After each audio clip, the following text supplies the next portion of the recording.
here I am telling a quote for success by APJ Abdul Kalam sir. Accept your past without regret. Handle your present with confidence. Face your future without fear. Thank you. Use the difficult situation you are facing to tap into your spirituality and build upon it to achieve something meaningful. APJ Abdul Kalam. Never give up on your dreams, no matter how old you are, no matter where you are today. Do not give up dreaming for a better tomorrow. Youth should not accept any compromise or lower their sights. A society that makes its youth crawl in conformity and enforces dogmas on their aspiration can never flourish. Early life and education.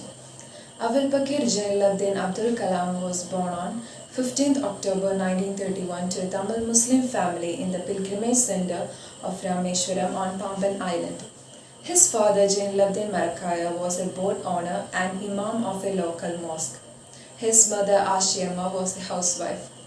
Kalam was the youngest of 4 brothers and 1 sister in his family. Even though his ancestors had been wealthy Marakaya traders, the family had lost most of its fortunes by the 1920s and was poverty-stricken by the time Kalam was born.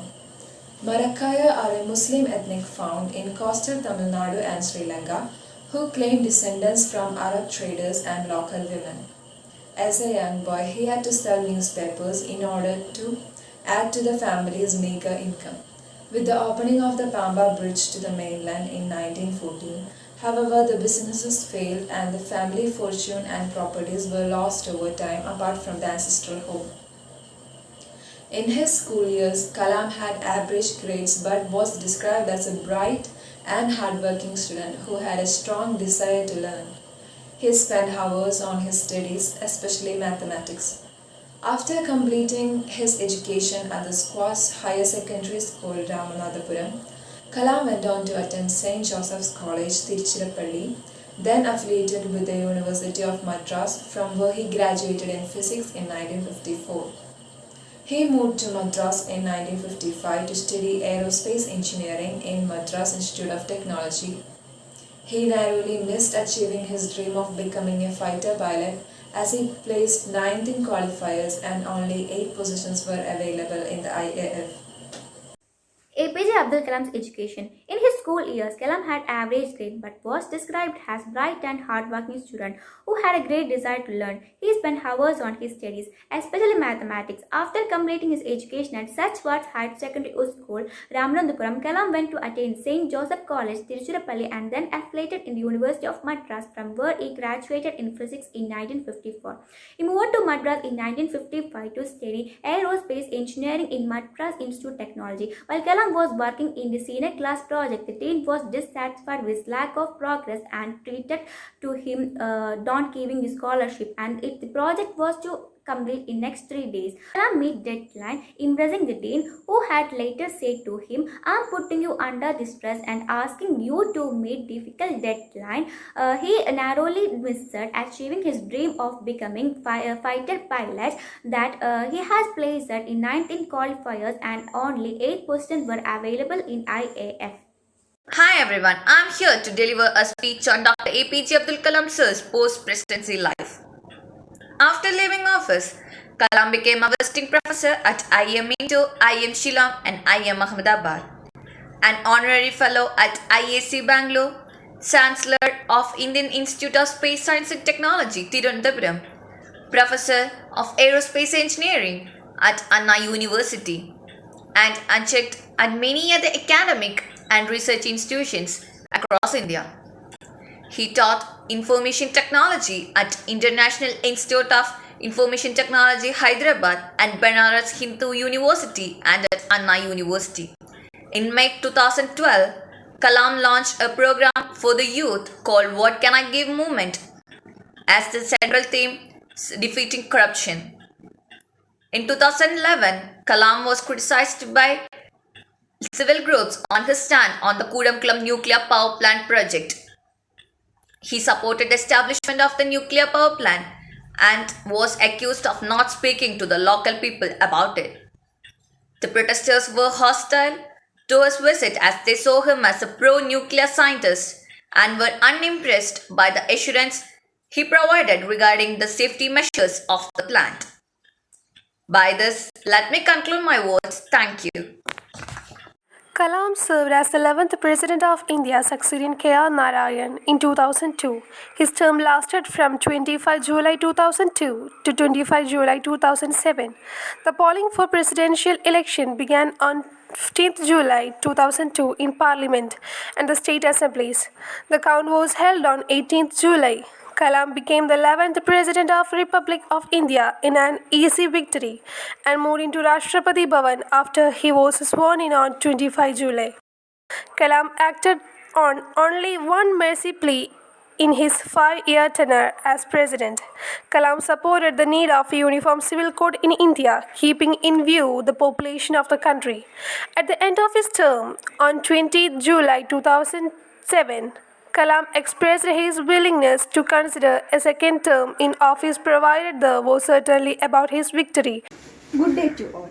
Today, I would like to speak a few words about the Missile Man of India, our 11th President Dr. APJ Abdul Kalam sir. As we all know that he was a great scientist, but moreover he was a writer too. He had wrote and published almost 20 of books.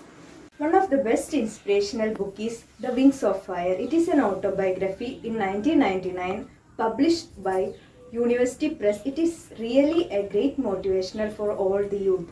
Then Ignited Mind, Unleashing Power Within India in 2002, Development in Fluid Mechanics and Space Technology in 1988, Target 3 Billion on December 2011, published by Penguin Book of Publication, A Manifesto for Change, a sequel to Indian 2020, in July 2014, published by Ruba Publications, and there are some inspirational documentaries or films about him. I Am Kalam is a famous Hindi film in 2011. People's President is a documentary in 2016. And Mega Icons Television, the prominent personalities in India aired in National Geographic on the life of Kalam. By saying this, I am concluding my words. Thank you. On 27th July 2015, Kalam traveled to Shillong to deliver a lecture on creating a livable planet Earth at the Indian Institution of Management, Shillong. While climbing a flight of stairs, he experienced some discomfort but was able to enter the auditorium after a brief rest.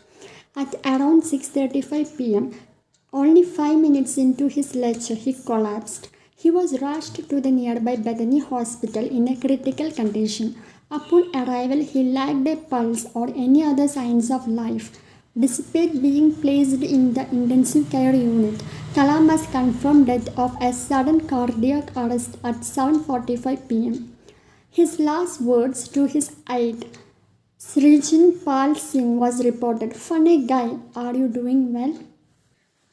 The Dr. APJ Abdul Kalam National Memorial was built in the memory of Kalam by the DRDO in Pei Karumbu, the island town of Rameshwaram, Tamil Nadu. It was inaugurated by Prime Minister Narendra Modi in July 2017. On the display of rockets and missiles which Kalam had worked with, acrylic paintings about his life was also displayed along with the hundred of portraits depicting the life of Mars leader. There is a statue of Kalam in the entrance showing him playing the veena. There are 2 other smaller statues of the leader in sitting and standing posture. Dr. Abdul Kalam has received the coveted civilian awards Padma Bhushan in 1981, Padma Vibhushan in 1919 and the highest civilian honor Bharat Ratna in 1997. He is a recipient of several other awards and a fellow of many professional institutions. Science Administrator, mainly at the Defence Research Development Organization and Indian Space Research Organization before he became the president. Kalam served as the Chief Scientific Advisor to the Prime Minister and the Secretary of the DRDO from July 1992 to December 1999. The Pokhran 2 nuclear tests were conducted during this period, in which he played an intensive political and technological role.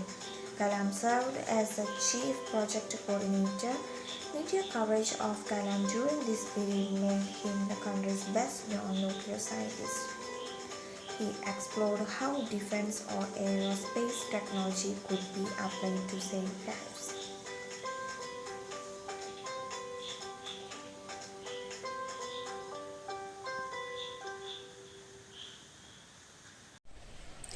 Ignited Minds Unleashing the Power Within India is a book written by APJ Abdul Kalam, who was the former President of India. Dr. Kalam has dedicated Ignited Minds to an intermediate school child named Snehal Thakkar, whom he met at a school, and while talking to his students, a question had come up: who is our enemy? Kalam recalled that many answers came up, but the answer on which all agreed came from his, Snehal Thakkar. Our enemy is poverty. The small book of 205 pages contains dynamic and original ideas, examines attitudes afflicting the Indians, and present prescriptions for the rapid growth of India to enable the country to emerge as a developed country. The scientist and the seer inside Kalam had addressed the book to young citizens of India. This book has been the most wanted and demanded all over the world